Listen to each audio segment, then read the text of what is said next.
গ্রামের কৃষক কেঁদেছে, 3টে কৃষক পেঁয়াজের জন্য দাম পায়নি, জন্য আত্মহত্যা করেছে। আমি যা শুনলাম, পেপারে দেখলাম। এই তো হলো ঘটনা। সমস্ত বিট ফ্যাক্টরি বন্ধ হয়ে যাচ্ছে। এখন ওনারা ভালো হয়েছে একটা জিনিস, যে রেমিটেন্স আসছে। একটা রেমিটেন্সের উপর একটা দেশ চলে না।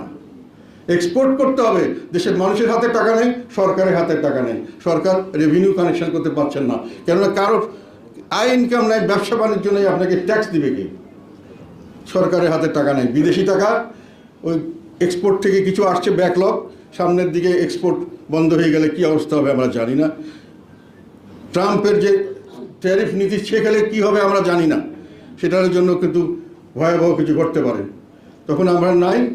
আর আপনার দেখা যাচ্ছে যে IMF টাকা দিবে কিনা ঠিক নাই, মনে হয় দিবে না বলেই তারা সিদ্ধান্ত, যতটুকু শুনলাম আমি এক্সপার্টদের কাছ থেকে।